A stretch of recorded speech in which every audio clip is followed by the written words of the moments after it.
কেমন আছো তোমরা? দেখো রান্না কাব্য কথা কিচেন থেকে চলে আসলাম আজকে মায়ের হাতে রান্নার রেসিপি নিয়ে। আজকে রান্না করব রুই মাছ দিয়ে কাঁচকলার ঝোল। এই জন্য দেখো রুই মাছগুলোকে আমি সুন্দরভাবে হলুদ লবণ মেখে লাল লাল করে ভেজে নিয়েছি।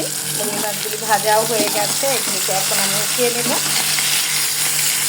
গ্যাসে করে উঠিয়ে নিচ্ছি যেন ভেঙে না যায়। তোমরা তোমাদের আন্দাজ মতো ঘরে যে কয়জন লোক সে কয়জন টুকরা নিয়ে সুন্দরভাবে লবণ হলুদ মেখে এভাবে ভেজে নেবে।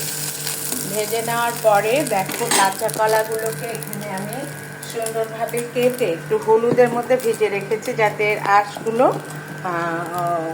কালো দাগগুলো না থাকে। এখন আমি এগুলো একটু তেলে ওই যে মাছের ভাজা তেল এখানে আমি ভেজে নেব। এই রান্নাটা আমার মা অনেক সুন্দর করে রান্না করতাম। আমরা সে এক প্লেট ভাত এদিক ওদিক না তাকিয়ে খেয়ে ফেলতাম।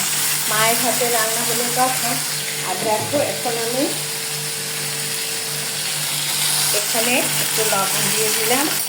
লবণ দিয়ে এই যে তেলের মধ্যে এটা একটু ভাজা ভাজা করে দেবো। আর হলুদের মধ্যে তো এটা শুকানো ছিলই, এখানে কোনো পেঁয়াজ রসুন কোনো কিছু পড়বে না।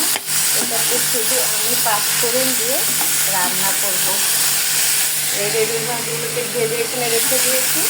আর এখন কাঁচকলাগুলোকে একটু হালকা ভাজা নিয়ে দিচ্ছি ওই মাছের তেলের মধ্যে।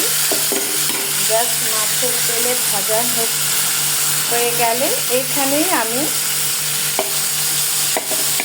একটু এই যে তেল আছে, গরমের দিন তেল যত কম খাওয়া যায় ততই ভালো। এই যে একটু তেল আছে এখানে আমি এখন পাঁচফোড়ন দেখো দিয়ে দিব। পাঁচফোড়ন দিয়ে দিলাম, তেজপাতা দিয়ে দিলাম। পাঁচফোড়ন আর তেজপাতাটা দেওয়ার সাথে সাথে খুব সুন্দর স্মেল বেরিয়েছে। মাঝখানে একটু ফাঁকা করে নিলে দেখবে যে দেখো তেল এখন আছে। এখন আবার আমি কলাগুলোকে সুন্দরভাবে এটার সাথে দিয়ে নাড়াচাড়া করছি। এখানে একটু হলুদ দিয়ে দিলাম, পরিমাণ মতো মরিচ দিয়ে দিলাম, পরিমাণ মতো লবণ দিয়ে দিলাম। এখন আবার সাথে নাড়াচাড়া করবো।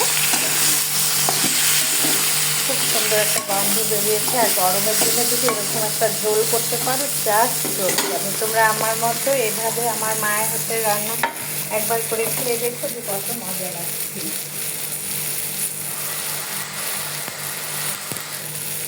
যেহেতু পাঁচফোড়ন দিয়ে কাঁচকলা রুই মাছের ঝোল, এখানে আমি পানি দিয়ে দিলাম। কাঁচা কলাটা সিদ্ধ হয়ে গেলে নামিয়ে নেবার আগে ভাজা মাছগুলোকে দিয়ে দেবো এবং একটু ভাজা জিরের গুঁড়ো দিয়ে নামিয়ে নেব। হয়ে গেল পাঁচফোড়ন দিয়ে কাঁচকলার ঝোল। ভালো থেকো, সুস্থ থেকো, বাই।